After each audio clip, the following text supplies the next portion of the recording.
सैया के साथ मड़ैया में बड़ा मजा आए लड़ैया में। आ गया अच्छांस आइसक्रीम आ गया।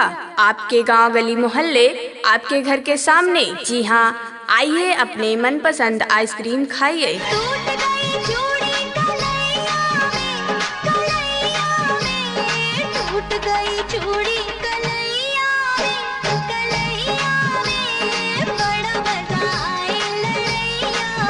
आ गया अच्छांस आइसक्रीम आ गया। आपके गांव गली मोहल्ले आपके घर के सामने। जी हाँ दोस्तों, भाइयों बहनों, आइए अपने मन पसंद फ्लेवर में एक से बढ़कर एक आइसक्रीम खाइए।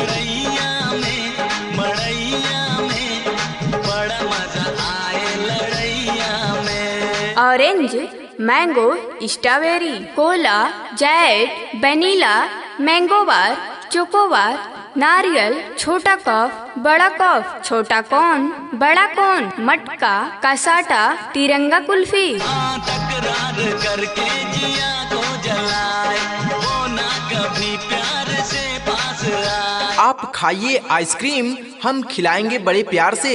जी हाँ मेरे भैया, लेकिन मुझे बचाना उधार से।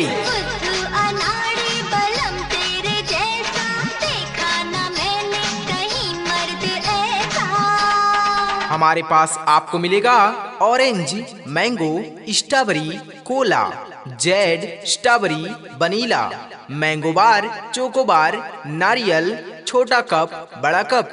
जी हाँ, छोटा कोन, बड़ा कोन, मटका, कसाटा, तिरंगा कुल्फी। आइए खाइए, गर्मी के मौसम में अपने दिलो दिमाग को शांत बनाइए।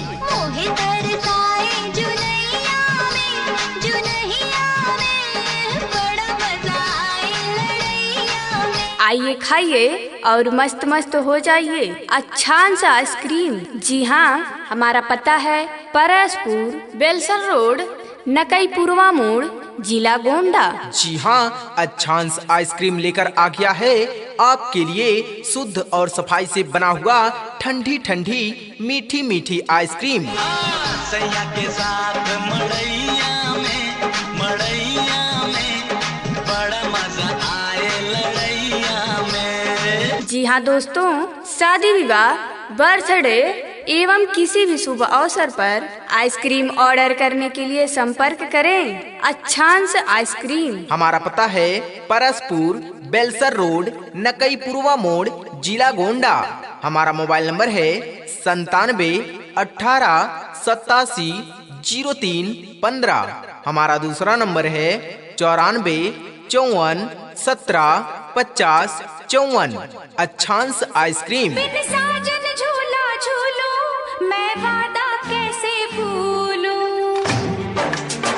आपका ध्यान किधर है? अच्छांस आइसक्रीम इधर है।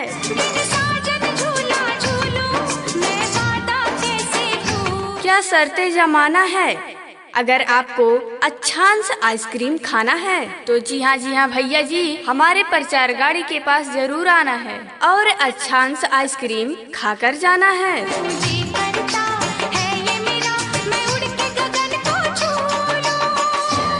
कहते हैं दोस्तों, प्यार गया, पैसा गया और गया व्यापार। दर्शन दुर्लभ हो गए जब से दिया उधार। तो दोस्तों, कृपया उधार मांगकर शर्मिंदा ना करें। मैं पंख लगा के आया, सावन का मौसम लाया, प्यार मेरे मैंने तुझे अपने दिल में बसाया।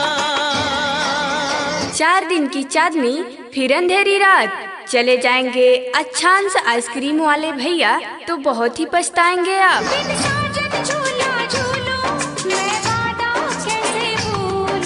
कहते हैं दोस्तों, कभी सर्दी है तो कभी गर्मी है, ये तो कुदरत के नजारे हैं। प्यासे वो भी रह जाते हैं जो समंदर के किनारे हैं। हर पल तेरे प्यार को तरसे मेरा दिल, दूर मेरी आँखों से सपनों की मंजिल। आ गया अच्छांस आइसक्रीम आ गया। आपके गांव गली मोहल्ले आपके घर के सामने। जी हाँ, आइए अपने मनपसंद आइसक्रीम खाइए। बड़ी दूर से आए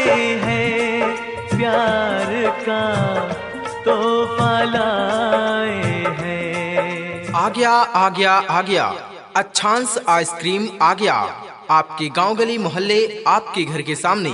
जी हाँ दोस्तों, भाइयों बहनों, आइए अपने मन पसंद फ्लेवर में एक से बढ़कर एक आइसक्रीम खाइए। अपना लो या ठुकरा दो, प्यार का तोहफा लाए हैं। ऑरेंज, मैंगो, स्ट्रॉबेरी, कोला, जेड, वनीला, मैंगो बार, चोकोबार, नारियल, छोटा कफ, बड़ा कफ, छोटा कौन, बड़ा कौन, मटका, कसाटा, तिरंगा कुल्फी। बड़ी दूर से आए हैं, प्यार का तोहफा लाए